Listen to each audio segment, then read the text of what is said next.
Welcome to my vlog. Nandito po tayo mga lods sa unahan po ng Magnetic Sampaloc, Tanay Rizal. Tumigil pa tayo dito sa waiting shed dahil parang bumabagyo na po mga lods, pero kinakaya pa rin po natin ang paghahanap buhay alang-arang po sa pamilya. Ayan, nakatigil po tayo dito sa waiting shed mga lods. Shout out na lang po sa nakakapanood po ng ating live ngayong morning ng umaga, para po tayo ay ganahan kahit po ganito po yung panahon na napakaulan. Yan po ang sitwasyon dito sa dinadaanan po natin sa paglalako po natin ng isda sa lugar po na ito ng Kamkapimpin, Tanay Rizal. Yan po ay galing Sampaloc po yung tricycle na yan.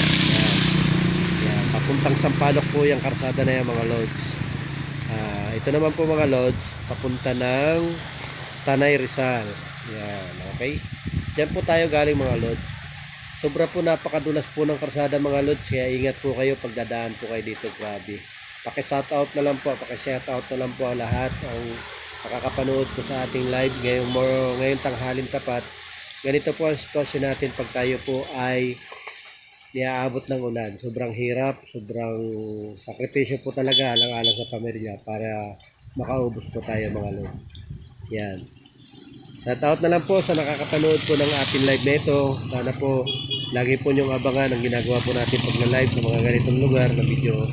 Ngayon po medyo napaka-crazy ng lugar kasi madulas po. Kaya ingat po kung mapapadaan po kayo dito. Sobrang dulas po ng karsada.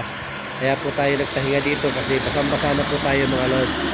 Yan po ang ating motor na ginagamit. Tricycle, kulong-kulong. Kaya tayo po ay nagpahinga dito sandali. Nais kong sabihin sa inyo mga lods na paki-shoutout na lang po ang pangalan ko, paki-follow na lang po, paki-share na po ng star para po tayo ay ganahan sa mga ganito pong ginagawa kahit po tanghaling napakaulan. Sobrang grabe ang ulan po. Kaya God bless na lang po sa nakakapanood po. Dahil papunta pa po tayo ng Mayagay, Sampaloc, Tanay Rizal. Ganito po ang sitwasyon ng ating paglalako ngayon. Kaya kaunting sakripisyo lang po alang-alang sa pamilya. God bless po sa mga nakapanood po. Salamat. Bye-bye po.